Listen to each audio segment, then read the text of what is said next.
Capítulo 6. Los capítulos 2, 3 y 4 del relato se centran fundamentalmente en el viaje desde Manresa a Jerusalén de Loyola. En ellos se informa de sus primeras experiencias visionarias y de la sacrificada vida ascética que se impone. Después vuelve a España y con la llegada a Barcelona se inicia el capítulo 6.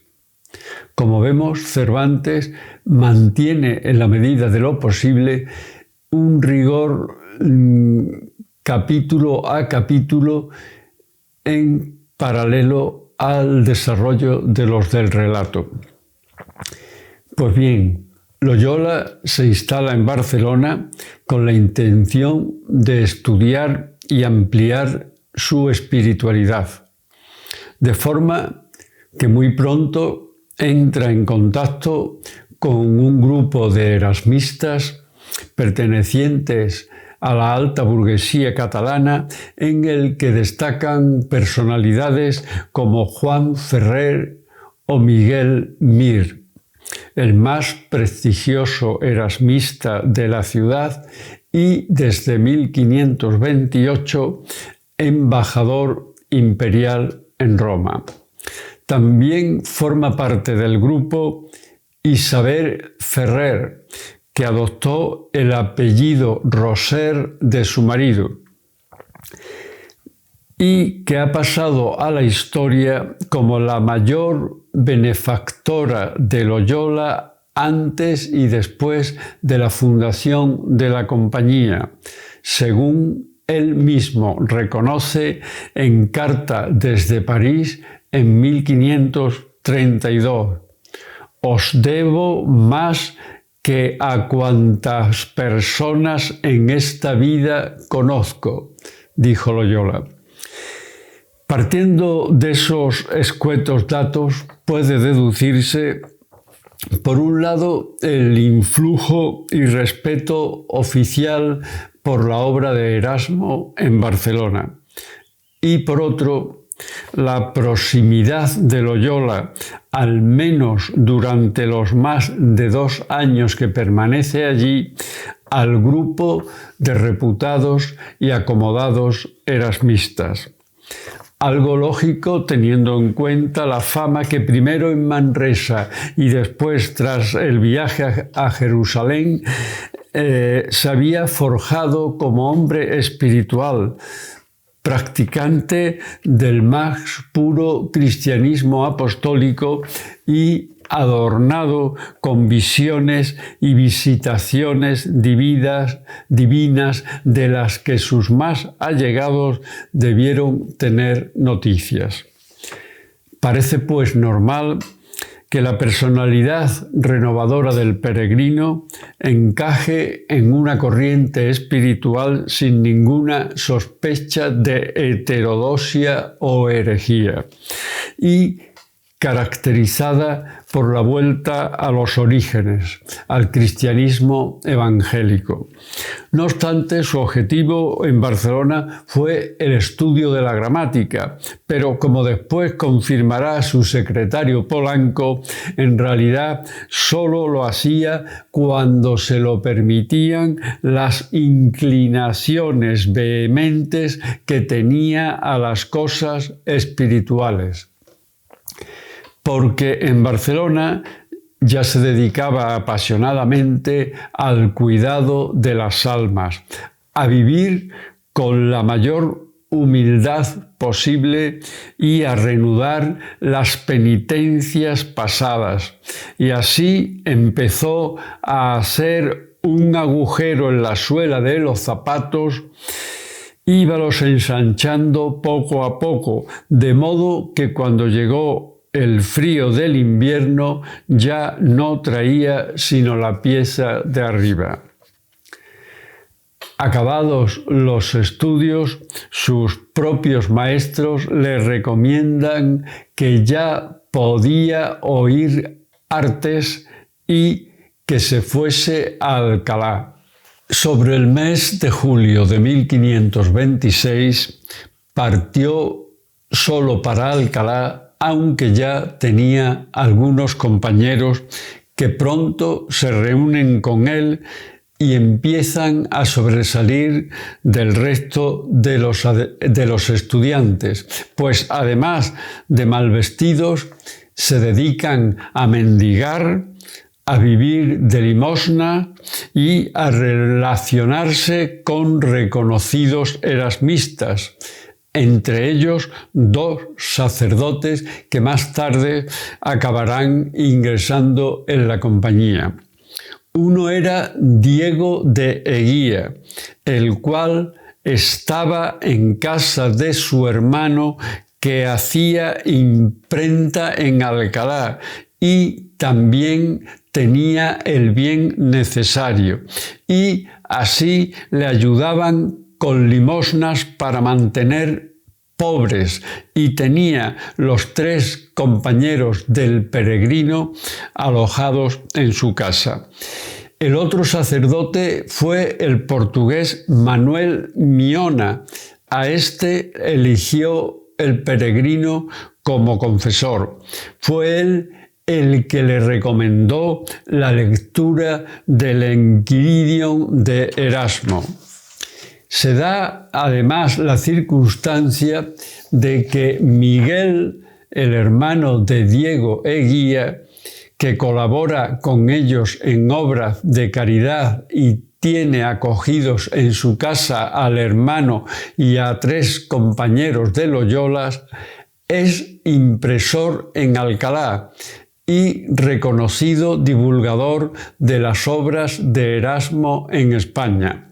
Precisamente durante el tiempo que Loyola reside en Alcalá, 1526-1527, Miguel publicó 2 ediciones del Enquiridion Militis Christiani de Erasmo en su traducción castellana por Alonso Fernández, el arcediano del Alcor, con un éxito editorial sin precedentes, porque Alcalá vive por aquellos años en un ambiente de pleno fervor erasmista.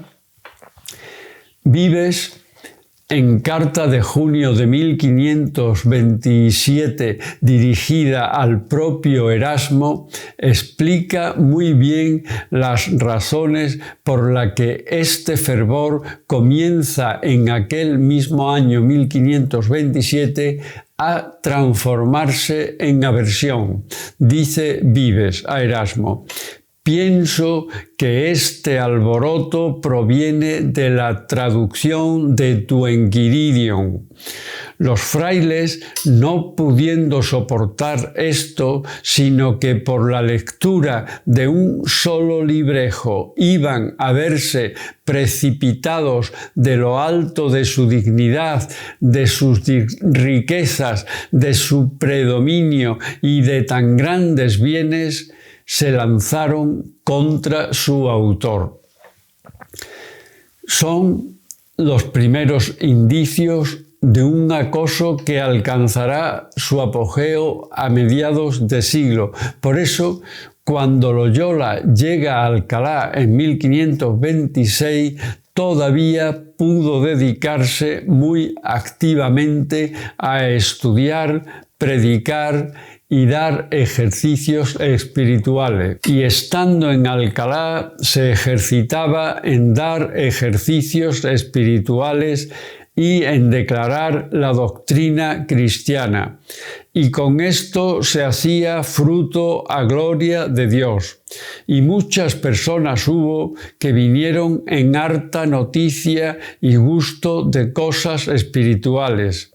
Y otras tenían varias tentaciones, como era una que, queriéndose disciplinar, no lo podía hacer, como que le tuviesen la mano, y otras cosas símiles que hacían rumores en el pueblo. mundo, máxime por el mucho concurso que se hacía a donde quiera que él declaraba la doctrina. Este fragmento del relato lo recuerda el propio Loyola 30 años después de su estancia en Alcalá. Es un estudiante seglar, viste como un eremita, predica y practica un cristianismo basado en el amor al prójimo, el sacrificio y la oración. Muchas personas le siguen y vienen en harta noticia y gusto de cosas espirituales. Incluso tienen extrañas tentaciones como querer disciplinarse y no poder hacerlo porque le tuviesen la mano y otras cosas similares. Los problemas comienzan, entre otras razones, por la popularidad, mucho concurso que se hacía a donde quiera que él declaraba la doctrina, y la extravagancia del grupo que provocan rumores en el pueblo. Enseguida, la Iglesia aprecia en ellos señales de alumbradismo o de una competencia exitosa y comienza el acoso. Lo narra él mismo en el relato. Como arriba está dicho, habría gran rumor por toda aquella tierra de las cosas que se hacían en Alcalá, y quién decía de una manera y quién de otra. Y llegó la cosa hasta Toledo a los inquisidores, los cuales, venidos a Alcalá, fue avisado el peregrino por el huésped de ellos, diciéndole que les llamaban los ensalallados y creo que alumbrados, y que habían de hacer carnicería en ellos. Teóricamente, los alumbrados no reconocían otro método ascético que la contemplación intelectual de la esencia divina y el total abandono del alma a esa intención. Decían lograr así un estado de santidad que los colocaba fuera de toda responsabilidad por actuar bajo la directa inspiración de Dios. Dicha interiorización implicaba un significativo alejamiento de los aspectos más formales del catolicismo. Creían, por ejemplo, que levantarse o arrodillarse en el Evangelio no era otra cosa que jugar con el cuerpo, que ataviar la imagen de la Virgen y sacarla en procesión por la calle era idolatría, que era absurdo hacer reverencias a las imágenes porque eran palos de madera, etc. Llegan a postular la cópula carnal como método superior a la oración para alcanzar el éxtasis religioso. El deseo de eliminar la convivencia con otras religiones y hacerse con el monopolio de la espiritualidad llevó a la Iglesia Católica a emparentar a los alumbrados con las tesis luteranas, a encontrar causas de herejía en cualquier agrupamiento espiritual o en la mayoría de los libros que se publicaban en romance y a eliminarlos todo de forma brutal e intolerante. Cuando la Inquisición comenzaba a indagar en la vida de cualquiera, no era usual que soltara la presa. Los procesos devenían tan oscuros y faltos de garantías, tan sembrados de sistemáticos abusos, torturas y ejecuciones extrajudiciales que era difícil escapar de sus redes. En el caso de Loyola, vinieron sin avisar de la apertura de un proceso y con claras intenciones de ensañarse con él, carnicería. Pero excepcionalmente, y tal vez por su abolengo y el de muchos de sus seguidores, se marcharon sin encontrar nada, aunque dejando en manos del vicario Figueroa la resolución de un falso proceso en el que, sin condenarle, se obligó al grupo a cambiar de vestimenta, pues no pertenecían a una orden religiosa y no debían vestir como tal. Por temor a represalias, obedecieron. No obstante, Loyola protestó según él mismo recuerda en el relato. El peregrino dice que harán lo que les es mandado, mas no sé, dice, qué provecho hacen estas inquisiciones, que a uno tal no le quiso dar un sacerdote el otro día el sacramento porque se comulgaba cada 8 días y a mí me hacían dificultad. Nosotros queríamos saber si nos han hallado alguna herejía. No, dice Figueroa, que si la hallaran os quemaran. También os quemaran a vos, dice el peregrino, si os hallaran herejía. Por insignificante que parezca la moderada respuesta al vicario, debió parecer en su momento bastante temeraria, porque no era corriente mostrar discrepancia a la autoridad eclesiástica, como apunta el secretario de Polanco ya en épocas de la escritura del relato. Es de notar la libertad que Dios daba entonces a Íñigo y el poco respeto que tenía a persona ninguna, sino en cuanto según Dios les era obligado. Tras este primer intento y poco después, la Inquisición tornó a hacer pesquisas sobre ellos. De ahí a otros 4 meses que él estaba ya en una casilla fuera del hospital, viene un día un alguacil a su puerta y le llama y dice: «Veníos un poco conmigo». Y dejándole en la cárcel le dice: «No salgáis de aquí hasta que os sea ordenada otra cosa». Loyola recuerda estas palabras exactas en el relato tantos años después. Es la primera ocasión que es encarcelado y, según se deduce de su información, sin denuncia ni documentos que determinen su incriminación, como él mismo recuerda. 17 días estuvo en la prisión sin que le examinasen ni él supiese la causa de ello.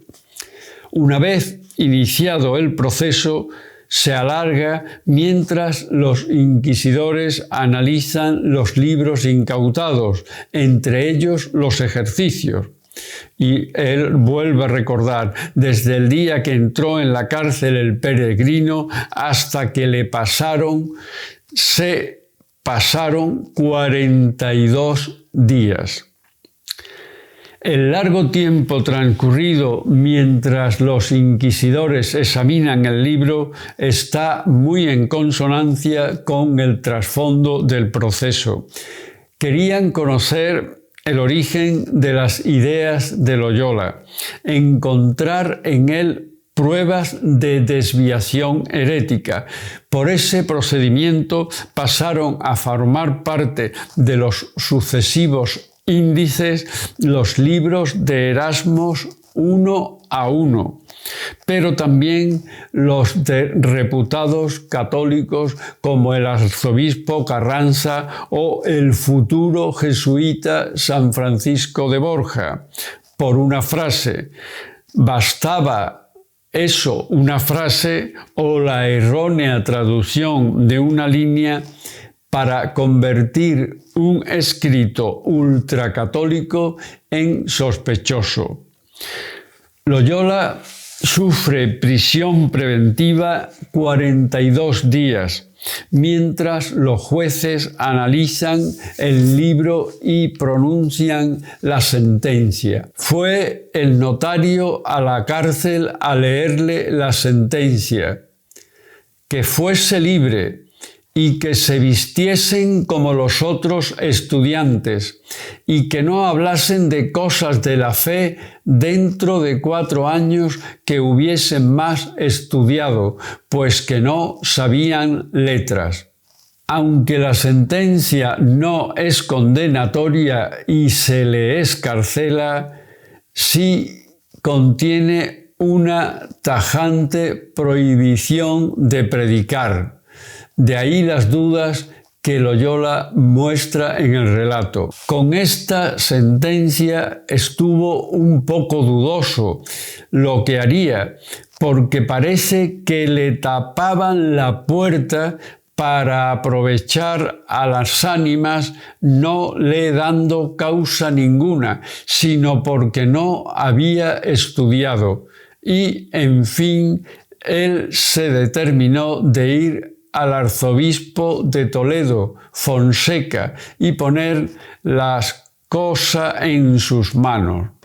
Consciente de la injusticia cometida, Loyola se dirige al arzobispo para intentar una especie de apelación a la máxima autoridad eclesiástica, aunque amparándose en la fama de hombre justo y generoso de que goza popularmente Fonseca, reconocido por todos como un exponente decidido del erasmismo.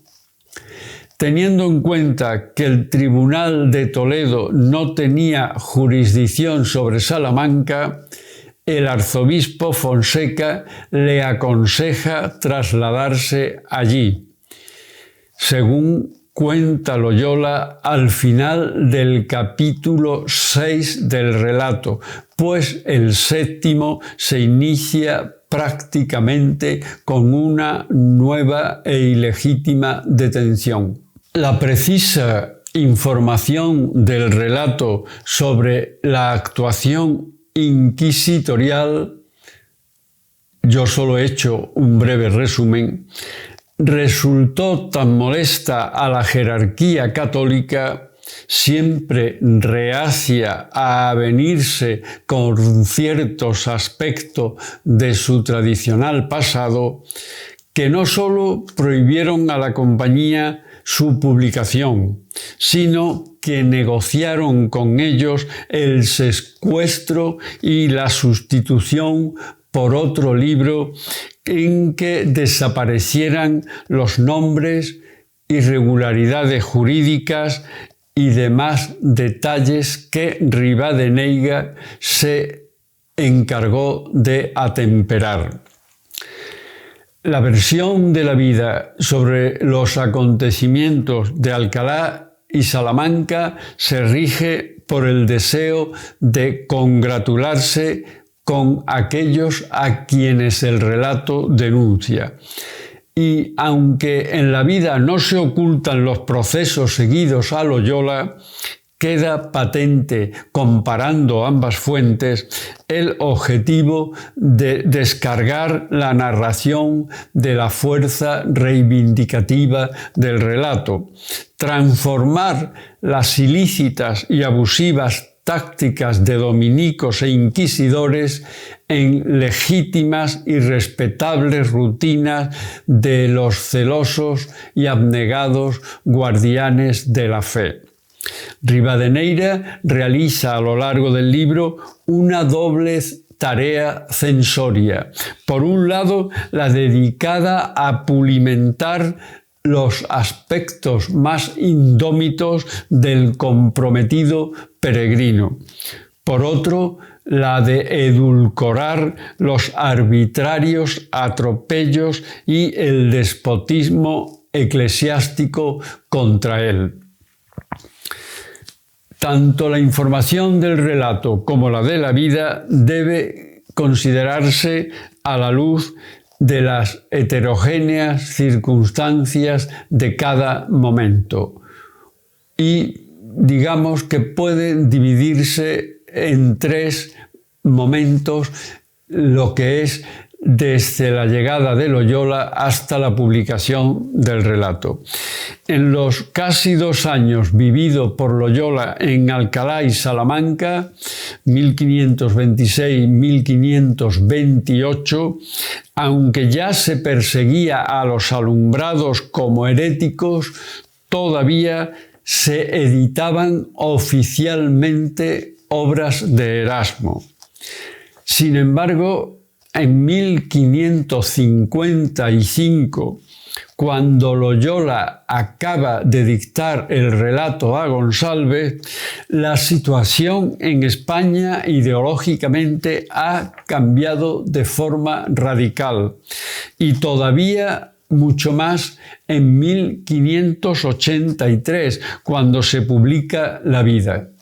Entonces, la represión y la censura han alcanzado cotas de auténtica paranoia. Precisamente el índice de Quiroga, más amplio y ambicioso que sus predecesores, se publicó ese año de 1583. En ninguno de estos índices aparece el relato, porque al no haberse publicado y al estar retirado o secuestrado por la propia compañía, era un libro inexistente. Entre esos 3 tiempos, 1527 de la llegada de Loyola, 1555 de la escritura del relato y 1583 de la publicación de La Vida, deben situarse los capítulos 6 y 7 del Quijote, el alegórico escrutinio de la biblioteca del Caballero de la Mancha, cuyas fuentes son los capítulos 6 y 7 del relato y sus correspondientes de La Vida. Aunque la ortodoxia que controla la interpretación del legado cervantino sigue leyendo el episodio del escrutinio como únicamente exclusivo de crítica literaria o como un pretexto para exponer ciertas preferencias literarias de Cervantes o incluso como un posible trasunto de su biblioteca, otra gran parte de los estudiosos defiende cada vez con mayor unanimidad y, por lo tanto, desde la marginación más exclusiva, la lectura como un gran retablo, una compleja y prolongada alegoría sobre el acoso y derribo del humanismo español. Entre la abundancia de ideas ofrecidas por la crítica en torno a estos capítulos, resulta impactante la primera imagen que a Giorgina do Pico le sugiere el simbólico auto de fe en el que se queman los libros de Alonso Quijano. En su ensayo La biblioteca en llamas, Georgina comienza evocando una enorme columna de humo emergiendo de la casa de Alonso Quijano y al mismo tiempo, aunque en otro lugar indistintamente, Toledo, Cuenca o Sevilla, otra idéntica humareda llenando el aire, no del distintivo olor a libro chamuscado, a palabras y pensamientos encendidos, sino el igualmente distintivo olor a carne quemada. Conjuro estas dos imágenes, la quema de una biblioteca y la quema de un hereje en uno de los autos de fe inquisitoriales que se celebraron anualmente en casi todas las principales ciudades españolas durante los siglos XVI y XVII, no solo a causa de la perturbadora simetría entre estas dos escenas, sino, continúa Georgina, porque hablan de manera elocuente, aunque inquietante, del tema que me ocupa, la relación entre las bibliotecas y el poder, entre cultura y nación, entre cánones y cañones.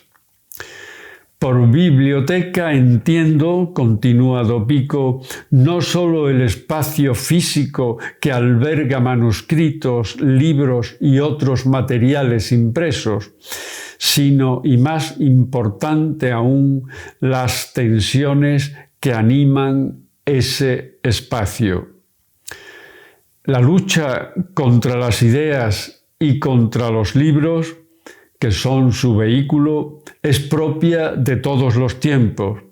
En España, el rey Godo Recaredo, imitando el ejemplo de Constantino, ordenó la destrucción de libros arrianos. En la Edad Media, etcétera, etcétera. Estas ejecuciones culminaron en el gran auto de fe de libros ordenado en 1500 por el cardenal Cisneros, que hizo destruir, según dicen los textos contemporáneos, más de 1 millón de volúmenes, de los que la mayoría eran de gran valor. Al comienzo del siglo XVI, dos hechos van a determinar la organización sistemática contra la lucha de las obras sospechosas: la multiplicación de libros por obra de la imprenta y el desarrollo de la Reforma protestante. Los españoles, señala J.M. Maraval, elevaron el ideal de unidad de fe religiosa a la categoría de razón de Estado, de justificación de la propia existencia del Estado español. Es decir, identificaron Iglesia y Estado, religión y política, y convirtieron la religión en ideología. Al objeto de evitar la extensión a España del reformismo protestante, Felipe II, 1556-1598, otorgó carácter de ley a las resoluciones del Concilio de Trento, prohibió la entrada y distribución de libros extranjeros en 1558 y estudiar a los españoles en el exterior en 1559, excepto en las universidades de Bolonia y Coimbra, y encomendó a la Inquisición la misión de velar por la unidad religiosa. La vigilancia inquisitorial constituyó una amenaza permanente para los intelectuales, científicos y filósofos que, por temor a incurrir en herejía, se distanciaron de la corriente racionalista y científica que se estaba gestando en Europa.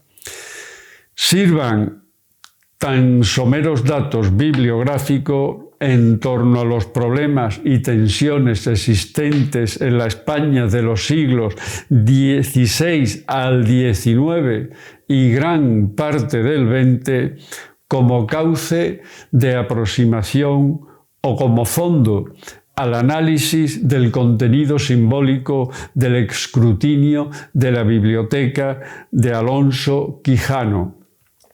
Desde la famosa quema de libros del cardenal Cisneros, un holocausto cultural de valor incalculable y tan poco reprobado que el nombre de Cisneros continúa al frente de preeminentes instituciones democráticas y culturales, hasta los no menos célebres índices de Valdés y Quiroga, el libro, sus autores y editores vivieron una auténtica edad de hierro en la que cualquier atisbo de libertad se pagaba con la vida.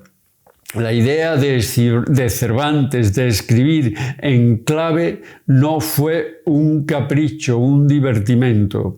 Aunque determinados sectores de la cultura siguen empeñados en la versión oficial de la historia impuesta desde entonces, poco a poco han ido rescatándose noticias que ponen en evidencia la brutal represión y el insolente absolutismo de una jerarquía que persiguió la libertad en todos los aspectos y en casi toda Europa. Resulta cada vez más insostenible que el donoso y grande escrutinio, el complejo e ingenioso artificio ideado por Cervantes como denuncia, siga siendo interpretado como una simple burla costumbrista, como una curiosa forma de transmitir al mundo opiniones literarias. Entremos, pues, en el aposento de los libros de Alonso Quijano, dispuestos a contemplar, además del archiconocido escrutinio, el ya casi unánimemente reconocido auto de fe contra las personas y los libros, anunciado abiertamente por el cura al final del capítulo 5. Continuando con el objetivo de que esta primera parte de 1605 coincida estructural y semánticamente con el contenido y la forma del relato, Cervantes continúa la imitación a partir del capítulo 6. Desde ahora y prácticamente hasta el capítulo 8, la parodia recae sobre la información de los injustos procesos seguidos a Loyola en Alcalá, Salamanca y París. Procesos reales, similares a otros muchos que finalizaron en la hoguera y que Cervantes transforma en una jocosa farsa crematista donde un grupo de ignorantes, conducidos por un cura, arroja libros al fuego sin prácticamente conocer su contenido. Todos coinciden en que los libros de caballerías son perjudiciales y causantes de la locura de Alonso Quijano y, por tanto, merecedores del fuego. Pero cuando les llega el turno a los libros de poesía, hacen extensible el mismo criterio, convirtiéndose al final la ceremonia en un auto de fe contra la cultura, como ya había anunciado el cura al final del capítulo 5. Esto digo yo también, dijo el cura, y a fe que no se pase el día de mañana sin que ellos no se haga acto público.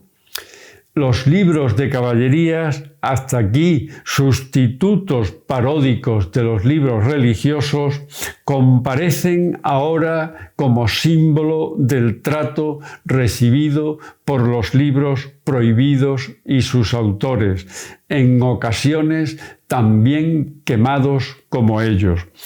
El epígrafe del capítulo apunta sus intenciones.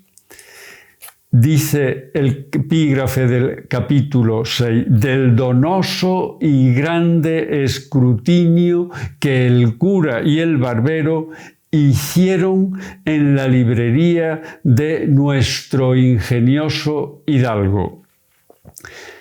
Precedido por la idea del auto de fe anunciado en el capítulo anterior, la elección del adjetivo donoso, gracioso, desorienta o atenúa el dramatismo interno que realmente oculta, pues asociado a grande y a la idea de escrutar, de examinar a fondo, el epígrafe transmite una inquietante y contradictoria sensación de jocoso temor, de humor negro, que el comportamiento de los personajes, especificado en el título Cura y Barbero, irá ratificando. También vuelve a aparecer en el epígrafe el calificativo nuestro, en consonancia con la enorme cantidad de veces que en la vida se le aplica a Loyola. La prueba general de la conexión entre el escrutinio y las fuentes ignacianas se encuentra precisamente en el paralelismo entre ese epígrafe y un texto de la vida en el que Rivadeneira, defendiendo a los suyos de las calumnias de las que fueron acusados en diversas partes de España, dice: los cuales hicieron con gran cuidado y diligencia escrutinio e inquisición de todo lo que se había dicho y publicado. La fuerte oposición de gran parte de la Iglesia española a la recién fundada compañía, el acoso permanente al que sometieron a la orden, a pesar de haber sido confirmada por el Papa incluso en 2 ocasiones, dio lugar a un hostigamiento continuo, incluso de la Inquisición, del que Rivadeneira se defiende rebajándolo de tensión. Vida. Hicieron con gran cuidado y diligencia escrutinio e inquisición de todo lo que se había dicho y publicado, habiendo declarado que los nuestros eran inocentes. Quijote, del donoso y grande escrutinio que el cura y el barbero hicieron en la librería de nuestro ingenioso hidalgo. Para congratularse con los inquisidores, todavía hostiles a la compañía, Rivadeneira suaviza la idea del escrutinio inquisitorial anteponiendo a la acción una expresión: gran cuidado y diligencia, con la que en plan adulador se pondera el casi siempre temible trabajo. Por eso Cervantes antepone al escrutinio del cura y el barbero otra expresión: donoso y grande, con la que irónicamente atempera, bromea sobre el brutal acto de fuerza que van a realizar en la biblioteca. La similitud es evidente.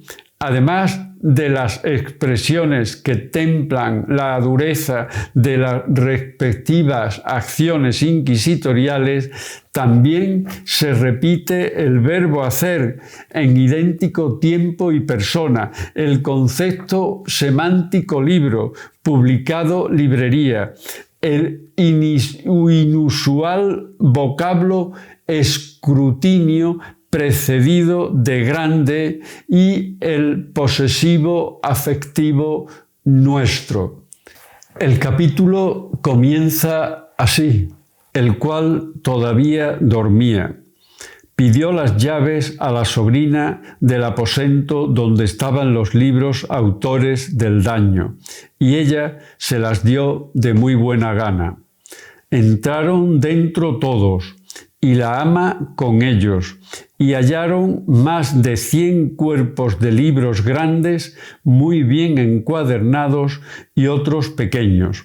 Y así como el ama los vio, volvióse a salir del aposento con gran priesa, y tornó luego con una escudilla de agua bendita y un hisopo. Sabido es que el capítulo 6 comienza de modo totalmente abrupto e irregular con ese el cual todavía dormía, iniciado con minúscula contra toda regla ortográfica y destruyendo así la exigida cadena prosódica por la que debiera seguir la línea del capítulo anterior. Sin necesidad de entrar en los muchos comentarios que esta especial disposición ha suscitado, no es dudoso que así deliberadamente lo ha querido el autor. ¿Por qué? Teniendo en cuenta que precisamente es ese el capítulo en el que se dan tanto el escrutinio como la quema, mediante ese original recurso, Cervantes destaca muy severamente que tanto el uno como la otra se dan en un tiempo muy concreto, cuando Don Quijote duerme, subrayando así mejor un aspecto crucial de esas acciones: la posición de invalidez e indefensión en que el hidalgo se encuentra mientras se le ataca en sus más queridos tesoros, origen y causa de la más monumental decisión de su vida. Solo añadir a ese magnífico comentario de Ferrer Chivite y al hilo de la interpretación profunda de la novela que efectivamente el objetivo de Cervantes al comenzar el capítulo con minúscula parece ser prolongar el sentido simbólico del anterior, establecer una continuidad entre ambos y más concretamente entre el auto de fe anunciado en el anterior, la situación en cama de Don Quijote y la disposición de los personajes.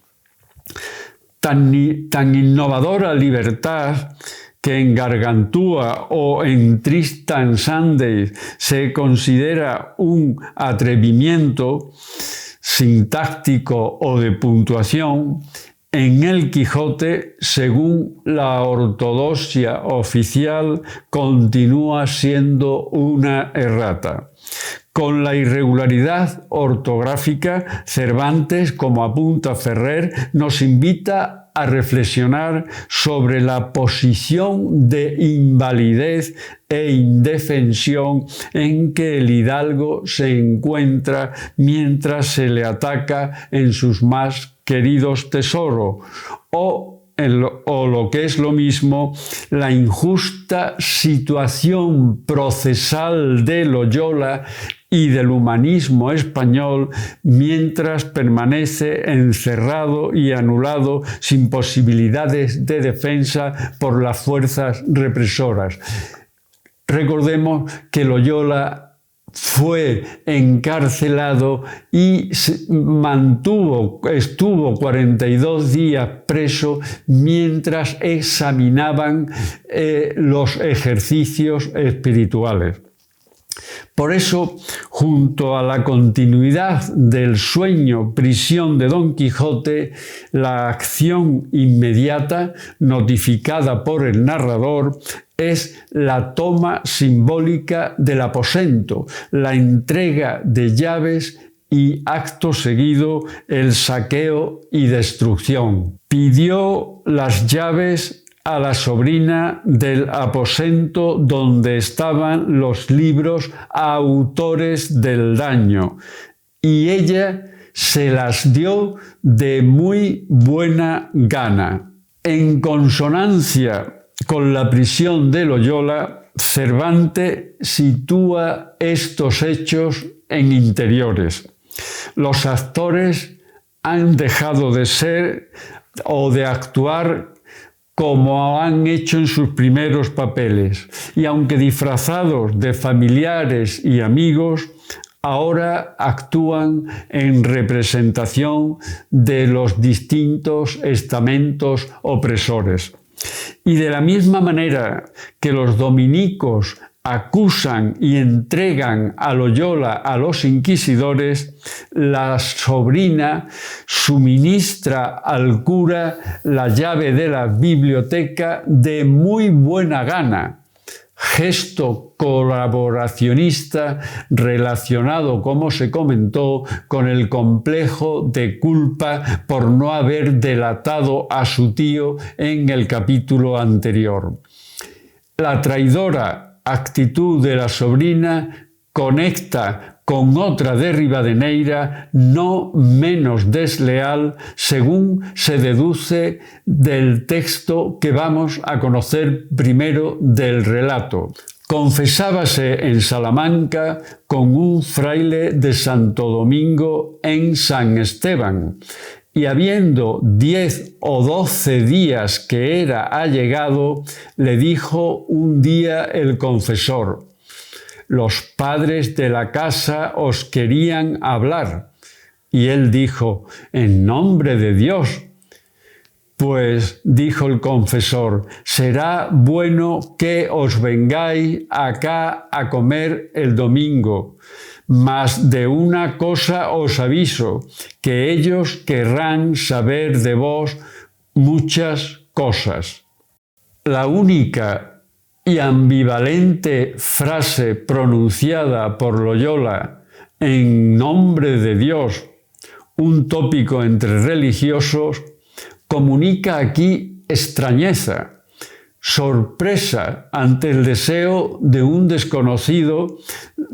desconocidos de hablar con alguien que acaba de llegar a Salamanca.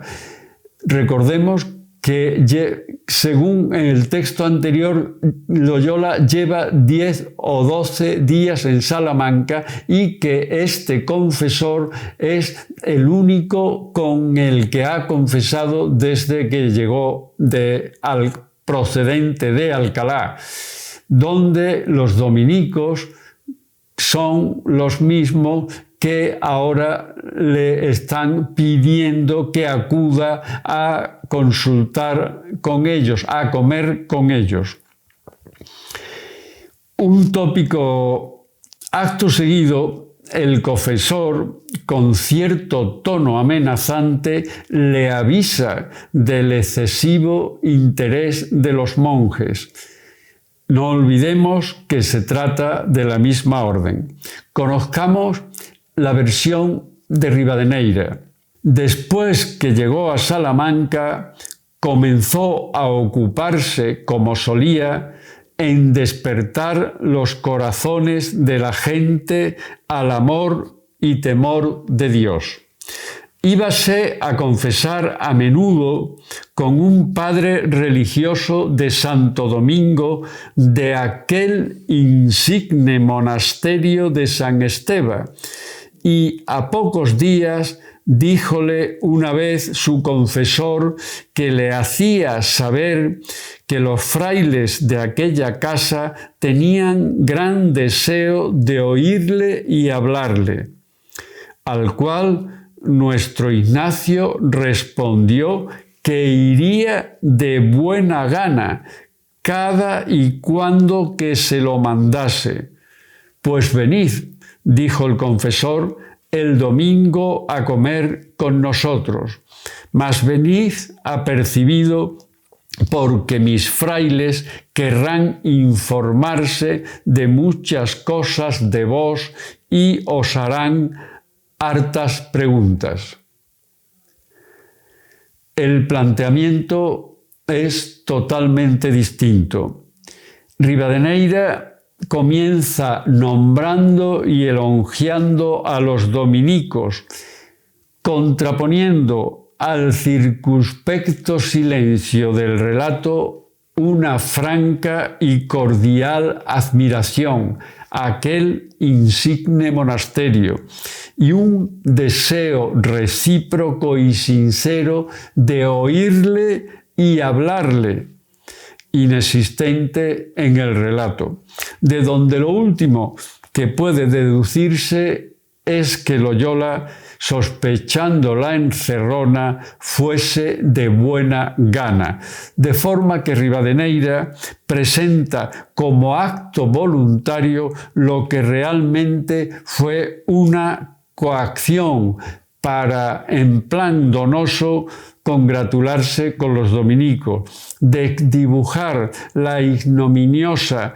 e ilícita trampa escuetamente narrada por Loyola. Pues bien, esa actitud de buena gana que en la vida se le atribuye falsamente a Loyola es la misma que el narrador traslada a la sobrina para poner de manifiesto la hipocresía de quien, estando ya en el punto de mira inquisitorial por no haber delatado a Don Quijote, ahora necesita dar muestras entusiásticas de colaboracionismo. Vida. Nuestro Ignacio respondió que iría de buena gana. Quijote, ella se las dio de muy buena gana. La entrega de llaves de la biblioteca del recinto cerrado donde se ocultan los libros escenifica la claudicación formal de los familiares y el común acuerdo de los representantes del poder civil y eclesiástico para realizar lo que, como se nos ha adelantado, pretenden hacer: quemar los libros causantes de todos los males. Los libros impresos y todo cuanto les rodeaba fueron desde el nacimiento de la imprenta uno de los grandes enemigos de los impositores del pensamiento único. Conozcamos un fragmento de la vida muy en consonancia con las tendencias religiosas del momento que puede actuar como núcleo argumental de la idea del escrutinio de la biblioteca del Quijote, de los libros autores del daño. El no leer libro ninguno, por elegante y docto que sea, que trate de amores deshonestos, ni de liviandades, ni que tenga cosa que pueda inficionar la puridad de los niños, ni quitalles la flor y hermosura de sus limpias ánimas. Que de leerse estos libros se engendran en los ánimos tiernos y blandos vanas y torpes aficiones, y heridos de ellas vienen a desear y buscar lo que antes no sabían. Y por esto todos los santos aborrecen tanto la lección de semejantes libros como dañosos y pestilentes y destruidores de toda virtud. Y la compañía, viendo que hay algunos de ellos buenos para aprender la lengua latina y malos para las costumbres, los ha limpiado, corregido y reformado, cortando lo malo de ellos para que no dañen y dejando lo que sin peligro y sospecha puede aprovechar. La opinión sobre algunos libros, deshonestos, livianos, infecciosos, engendradores de torpes aficiones, aborrecibles, dañosos, pestilentes, malos para las costumbres y destruidores de toda virtud, anda en total consonancia con la que ya mantienen y mantendrán en adelante los protagonistas del expurgo de la biblioteca. No es casualidad que las varias formas de censura sugeridas por Rivadeneira, limpiar, corregir, reformar, cortar, vayan apareciendo a lo largo del escrutinio, porque la necesidad de censura que se defiende en la vida coincide en lo esencial con el contenido de ese primer fragmento en el que se acusa a los libros de ser los autores de la locura de Don Quijote. Constituido el alegórico tribunal y tomada posesión con la entrega de llaves, los jueces penetran en la biblioteca. Nada más entrar, encuentran más de 100 cuerpos de libros grandes, muy bien encuadernados y otros pequeños. La práctica de referirse a los libros como cuerpos era muy común en la España del siglo de oro. Cuerpo, en lo que al libro se refería, aludía en primer lugar a la materialidad del libro, una materialidad a la que se le asignaban los contornos de un cuerpo, con una cara, carátula, una espalda, lomo y hasta dedos, índices. Tal vez lo más sugerente aquí es el modo en el que la atribución de cuerpos a libros los vuelve inmediatamente sujetos a todos los accidentes que pueden acontecerle a un cuerpo.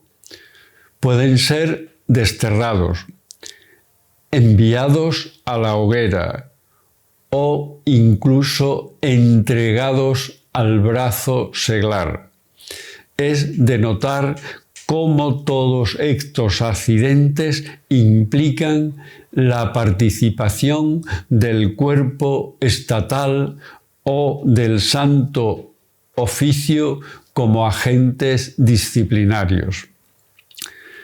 El verbo hallar, entraron dentro y la ama con ellos y hallaron, tal como enseguida corrobora la rápida salida y vuelta de la sorprendida ama, impregna la acción de la idea de descubrir algo hasta entonces desconocido, redundando en la fingida ignorancia con la que ama y sobrina se defienden de la posible acusación de encubridoras, aunque también puede entenderse como dato de la terrible situación de los lectores, obligados a ocultarse incluso de su familia.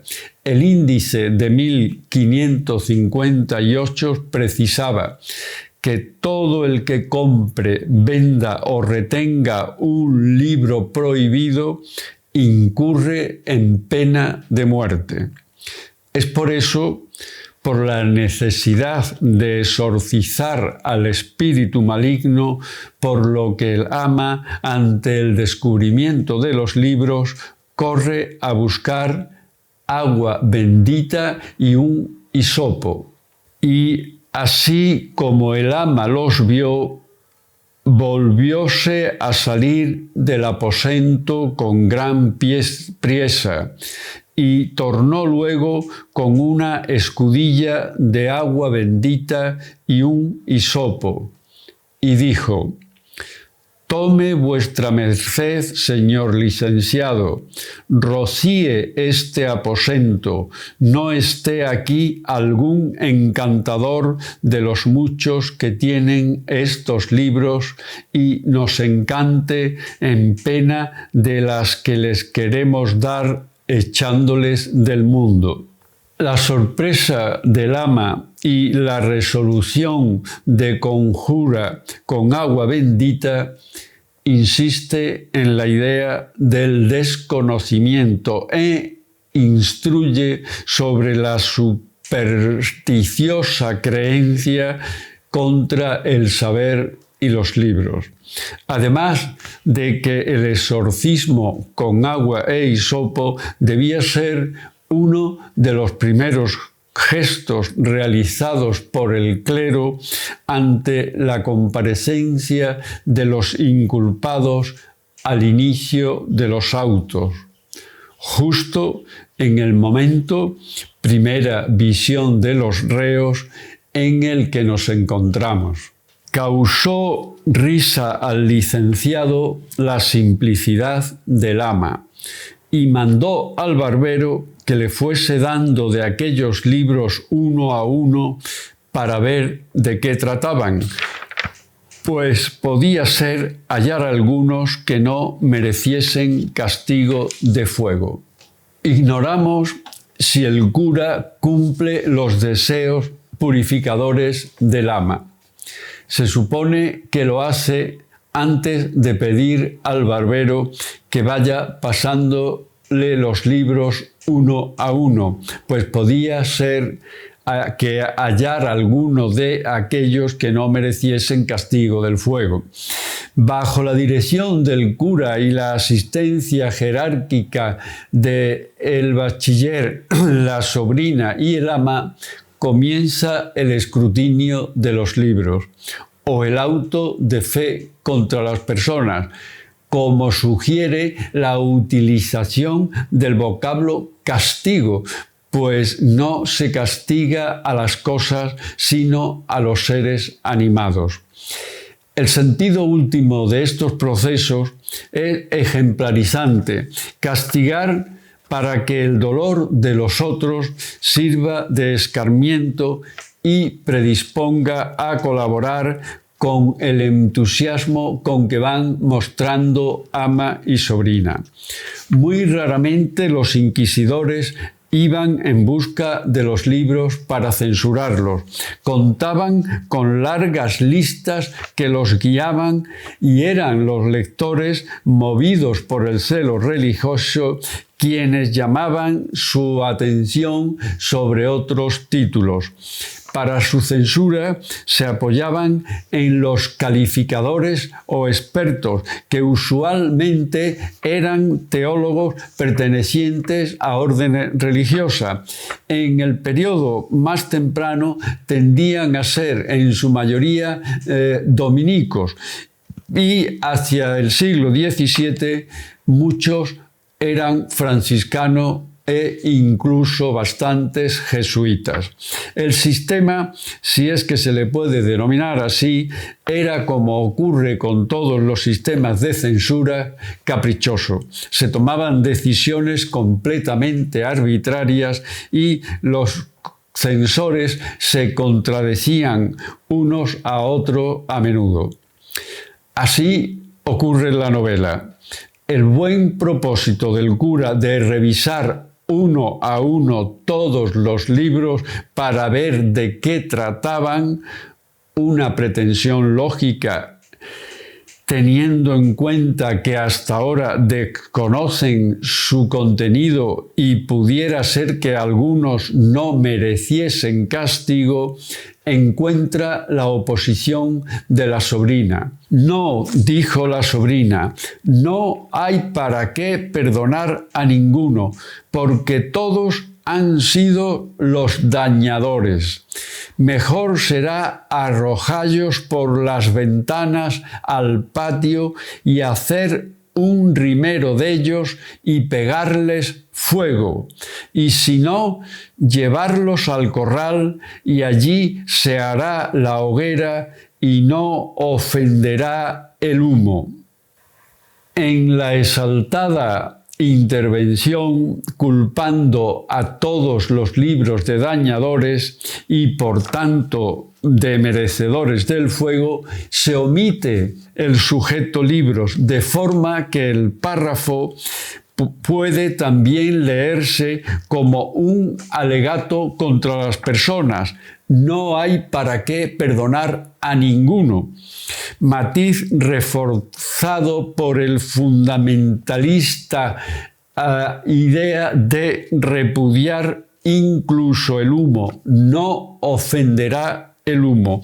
Pues aunque el sentido expreso es no molestará el humo, también, dado el contexto profundo, puede leerse como forma de un radicalismo exacerbado, como repudio de quienes rechazan respirar el ofensivo humo de los herejes quemados. No en vano se ha utilizado otro nombre, hoguera, que permite la asociación con los condenados por herejía. La hoguera levanta llama y se enciende en lugar descubierto, el quemadero o brasero, lejos de las casas, alejados de la gente decente, tal como sugiere la sobrina proponiendo el corral, la dependencia más abierta y alejada de la casa. Por último, en esta primera participación jerárquica o escalonada, interviene el ama apoyando la propuesta de la sobrina. Lo mismo dijo el ama, tal era la gana que las dos tenían de la muerte de aquellos inocentes. Sobre las dos mujeres recae el anhelo, el ansia, tal era la gana de cumplir los planteamientos de los otros. Los conversos necesitan hacer ostentación del nuevo credo. También el narrador vuelve a omitir en las palabras atribuidas al ama el sujeto libros, la muerte de aquellos inocentes, permitiendo la continuación del juego alegórico, la idea general del auto de fe planteada desde el inicio y sostenida y reforzada con estas pequeñas sugerencias sabiamente dosificadas para que, sin quedar patente, sustenten la lectura subyacente. En el vocablo inocentes puede apreciarse el juicio y la crítica de un Cervantes horrorizado ante el espectáculo dantesco que, tras el de Argel, le toca revivir en un país caricaturizado con el ardiente deseo de las dos mujeres. Los más analfabetos miembros del tribunal de acabar rápidamente con todos los inocentes. Mas el cura no vino en ello sin primero leer siquiera los títulos, y el primero que maese Nicolás le dio en las manos fue Los 4 de Amadís de Gaula, y dijo el cura: «Parece cosa de misterio esta, porque, según he oído decir, Este libro fue el primero de caballerías que se imprimió en España y todos los demás han tomado principio y origen de este. Y así me parece que como adogmatizador de una secta tan mala le debemos sin excusa alguna condenar al fuego. No dice el primero que leyó o el primero que cogió, sino el primero que maese Nicolás le dio en las manos, tal como requiere el ritual ceremonioso auto que interpretan con fines aleccionadores y propagandísticos. Pero, ¿por qué le parece cosa de misterio que el primer libro entregado sea también el primero de caballerías impreso en España? Porque es gran casualidad que, escogido al azar para el escrutinio, sea el único de caballerías que con seguridad leyó Loyola, que con seguridad Loyola tomó como modelo porque, como él mismo confiesa en el relato, es el único libro que se escribe, que se menciona en sus memorias. De él imitó el platónico enamoramiento de una princesa, la vela de armas, los rigores ascéticos, etc. Ejemplos que también Don Quijote, vía Amadís Loyola, ya ha empezado a imitar, pues se ha enamorado platónicamente de un ideal al que llamará princesa, ha velado armas en la venta y más adelante cumplirá una rigurosa ascética en Sierra Morena totalmente inspirada en la de Loyola en Manresa. Por eso, cuando el cura acusa al libro de dogmatizador de una secta tan mala, está asociando la figura del caballero andante Amadís, del que todos los demás libros de caballería han tomado principio y origen, con la figura de Loyola, cuyo principio, aunque también fue Amadís, derivó en otros rumbos y otras empresas que le llevarían a ser acusado en Alcalá y Salamanca de dogmatizador y de primer representante de una nueva secta con intenciones de propagarse. Así lo entiende Hillman. Lo que el cura está comentando no es la mera rareza del libro, sino más bien su misterioso poder para engendrar, el hecho de que sea el principio y origen de un género. Y ya que esta es cosa de misterio, despierta las sospechas por parte de la Iglesia, casi como si se tratase de una bruja o de un encantador. ¿No podía decirse lo mismo de Loyola? ¿No se le acusó de alumbrado en Alcalá y se le trató como un encantador, como un artífice de una nueva secta, de actividades que subvierten los moldes de la vida tradicional y de la jerarquía social? En última instancia, podríamos convenir que el Amadís fue el origen y principio de la compañía. A él se debe parte del espíritu heroico y aventurero que forjó al primer Íñigo de Pamplona, el que después derivó en imitador de los santos y fundador de la nueva orden.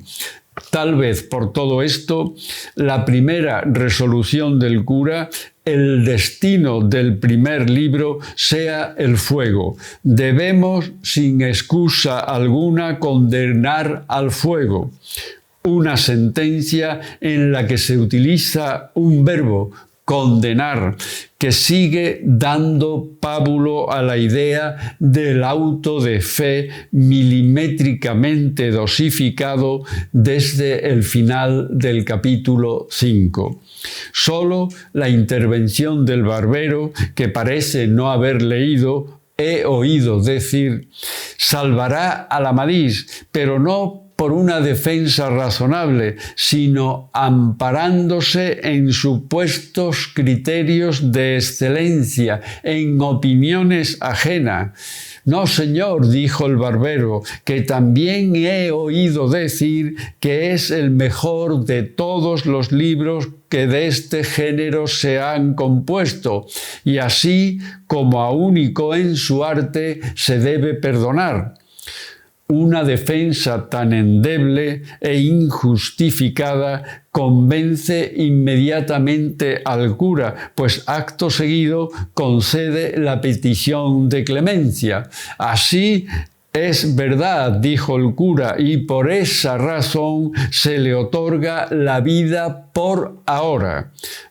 Veamos esotro que está junto a él. El argumento utilizado por el cura para cambiar de opinión es esa razón, la esgrimida por el barbero, que, como hemos visto, no es un razonamiento en sí, con argumento o prueba convincente, sino una opinión basada en criterios ajenos, de oídas, los mismos que en muchas ocasiones utilizaban los tribunales para inculpar sin pruebas ni razones por rumores.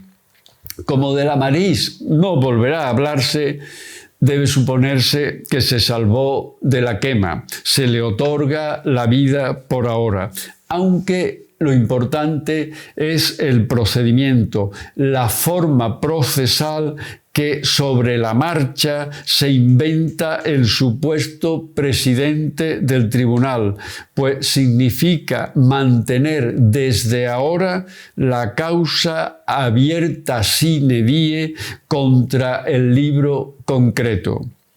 Según Hillman, el cura y el barbero imitan a ciertos inquisidores. Ambos juzgan sobre la base del según he oído decir, y cuando el acusado es perdonado, no se levanta la sentencia, sino simplemente se suspende, se le otorga la vida por ahora. Cervantes aquí emplea la temible fraseología oficial para hacernos intuir el estado de continua zozobra en que el libro persona, igual que las víctimas de carne y hueso, ha de seguir viviendo. No hay, pues, un criterio riguroso, sino más bien un trabajo relajado, un compadreo cuya continuación requiere el cura solicitando la presencia del libro situado junto al anterior. Veamos esotro que está junto a él. Finísimo matiz con el que se sugiere otra modalidad de detención por razones de familiaridad, amistad o vecindad. Es, dijo el barbero, las Sergas de Esplandián, hijo legítimo de Amadís de Gaula. Pues en verdad, dijo el cura, que no le ha de valer al hijo la bondad del padre. Es la relación familiar, hijo legítimo, el ser descendiente directo de Amadís y tratar de caballerías, la única razón esgrimida contra las Sergas de Esplandián. Ni siquiera se sabe si uno de los dos lo ha leído. Quizás ninguno, porque el cura justifica su denominación en base a un principio arbitrario. No le ha de valer al Hijo la bondad del Padre. Se condena por encontrarse situado junto al Amadís y porque los jueces suponen que debe ser de menor calidad. Se sugieren también otras irregularidades procesales en torno al linaje, que veremos enseguida, y la importancia en determinadas ocasiones del apellido, de la posición social, la bondad del padre como atenuante. Ahora, curiosamente, se produce un cambio en el lenguaje. Lo metafórico ocupa el plano de la realidad y se utilizan conceptos humanos, hijo legítimo, bondad del padre, que el lector debe entender como simbólicos, como referidos a los libros, de forma que la prosa, además de ambivalente, funciona de forma reversible. Pronunciada la sentencia contra las sergas, se procede a la ejecución. Tomad, señora, abrid esa ventana y echadle al corral y dé principio al montón de la hoguera que se ha de hacer.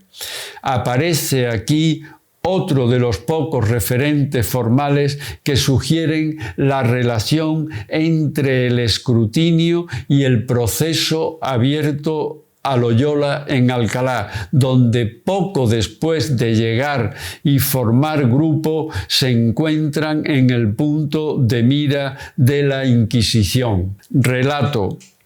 Fue avisado el peregrino por el huésped dello, diciéndole que les llamaban los ensalallados y creo que alumbrados, y que habían de hacer carnicería en ellos.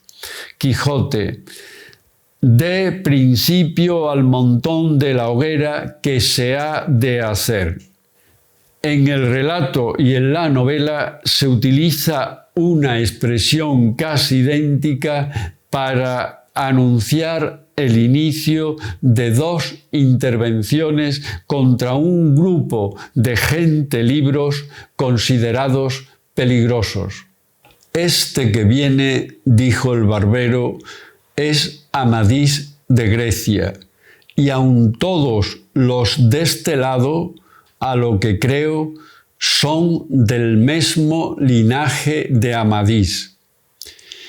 Pues vayan todos al corral, dijo el cura, que a trueco de quemar a la reina Pintiquiniestra y al pastor Darinel y a sus églogas y a las endiabladas y revueltas razones de su autor, quemaré con ellos al Padre que me engendró si anduviera en figura de caballero andante. Por fin afloran dos de los temas fundamentales del trasfondo inquisitorial: el linaje y las endiabladas y revueltas razones, o sea, el acoso racial e ideológico de la época. Giorgina Dopico lo expone magistralmente. Dice: el cura y el barbero que presiden el juicio de los libros repetidamente apelan a un argumento genealógico que entremezcla la herejía con la herencia. Amadís es condenado primero como dogmatizante progenitor de una secta herética. Todos los demás han tomado principio y origen de este, y entonces inesperadamente perdonado en razón de su seminal influencia. Las sergas de Esplandián, hijo legítimo de Amadís, es condenado al fuego en parte por ser precisamente hijo de su padre. No le ha de valer al hijo la bondad del padre. El resto de la progenie queda igualmente condenada por ser del mismo linaje.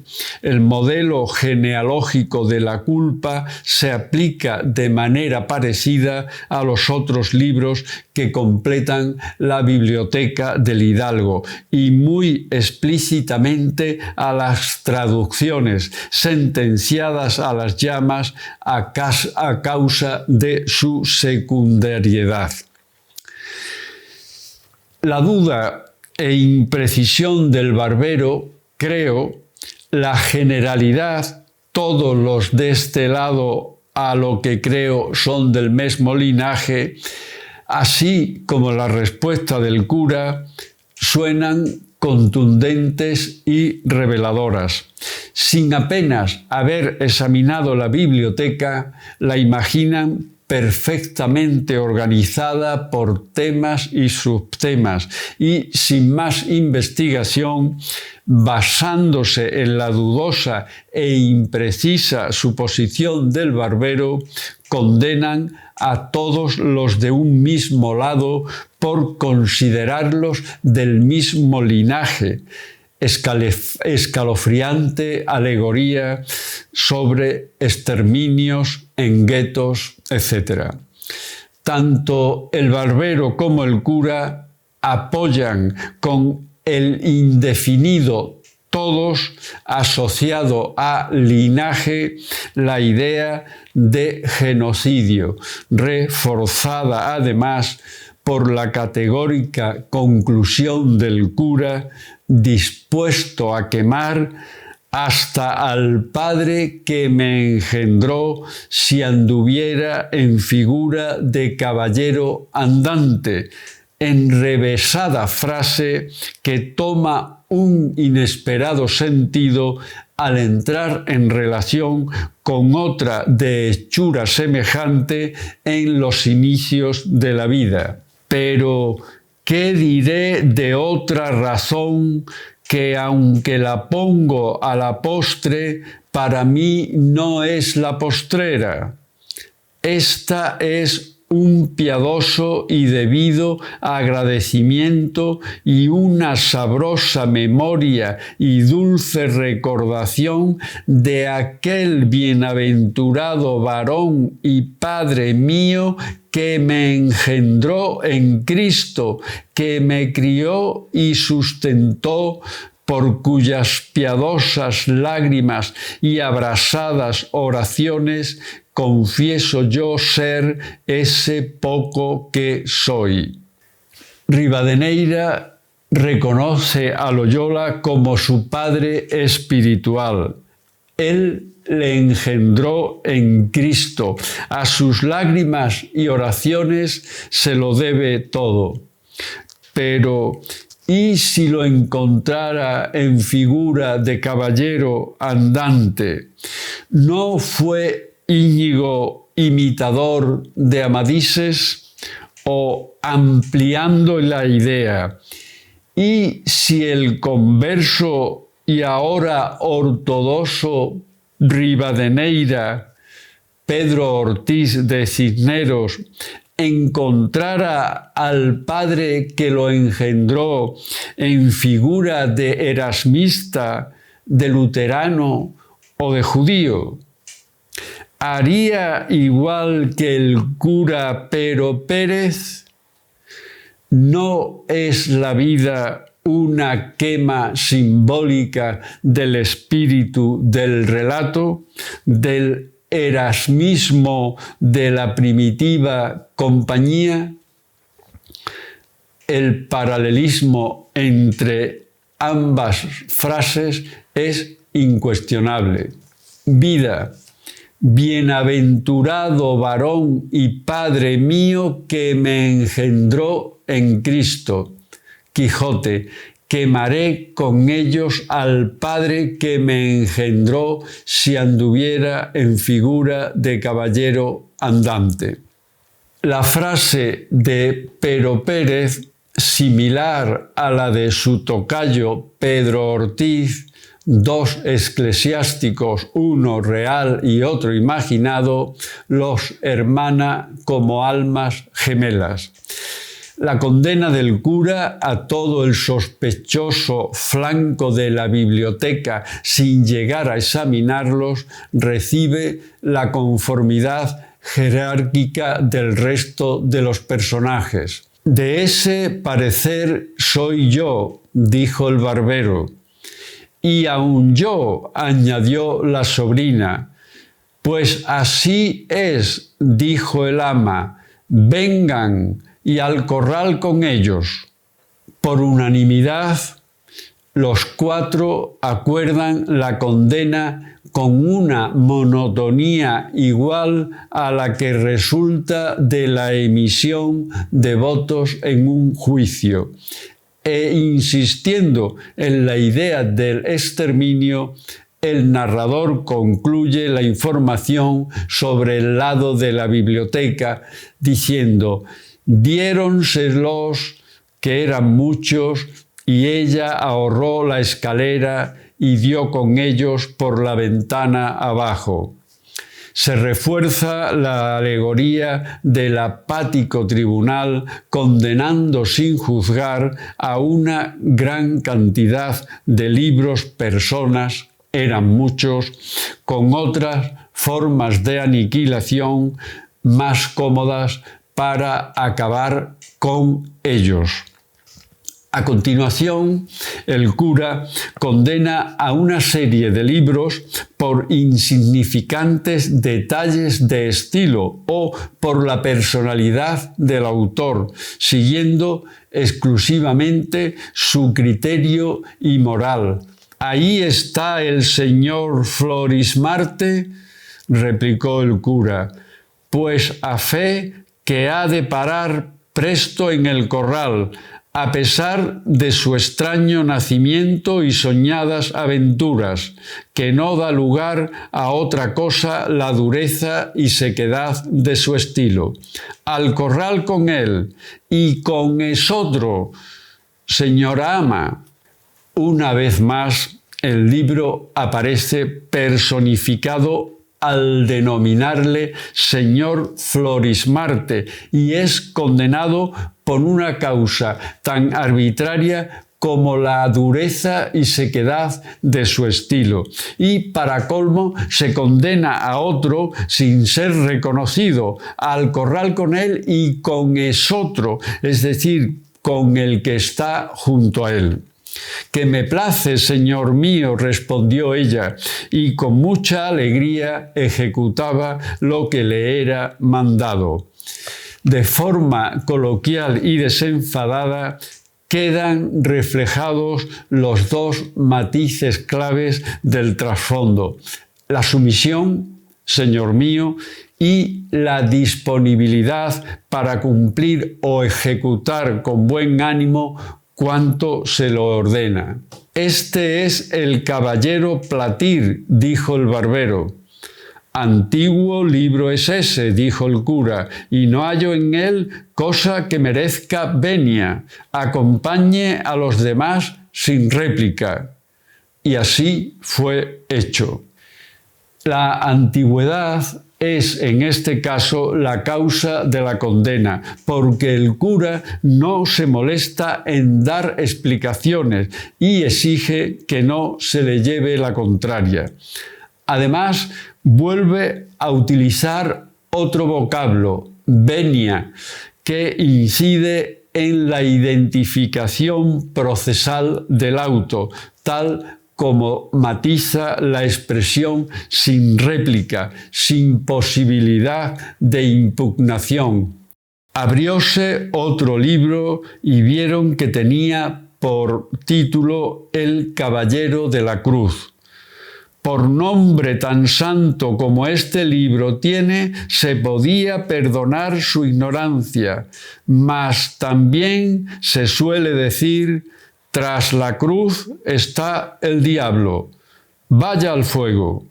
Solo por el título, por mencionar un símbolo religioso, hay una predisposición al perdón, pero porque al mismo cura le viene a la cabeza un dicho popular, precisamente contra los hipócritas que de debajo de santidad engañan, cambia de opinión y lo condena. De nuevo, la arbitrariedad rige los designios de este razonable sujeto al que escuchan y obedecen con veneración los acólitos. El desinterés o cansancio del juez perjudica al resto de los libros, pues sin hacer más cala y cata, todos son condenados al fuego. Aciaga reflexión sobre la arrogancia y desinterés de los vencedores. El acoso a los guetos judíos y moriscos o las acusaciones masivas de herejía siguen siendo denunciados de la única manera que podía hacerse, crípticamente, pensando en lectores capaces de captar el ambivalente lenguaje. Cada gesto del escrutinio, cada donoso detalle posee un envés que remite a cualquiera de las múltiples formas de censura utilizadas por la Iglesia a lo largo de los varios siglos que dispusieron de manos libres para actuar a sus anchas. Hasta el comedido Madariaga apreció la inseguridad del barbero, el vasallaje y el miedo que de ahora en adelante le impide exponer la más mínima opinión. Si se atreviera, dice Madariaga, y supiera, se encargaría de defender a los culpables ante el fiero inquisidor, pero no se atreve. Y así va entregando los libros al brazo clerical pasivamente, acompañados de la mera mención de sus nombres, sin otra observación crítica. La Iglesia Católica, siempre perseverante en el justo empeño de honrar y santificar a sus innumerables mártires, no ha hecho justicia con los mártires de la Inquisición, con los cientos de miles de víctimas del sacrosanto terror que ella misma impuso durante tiempo tan prolongado.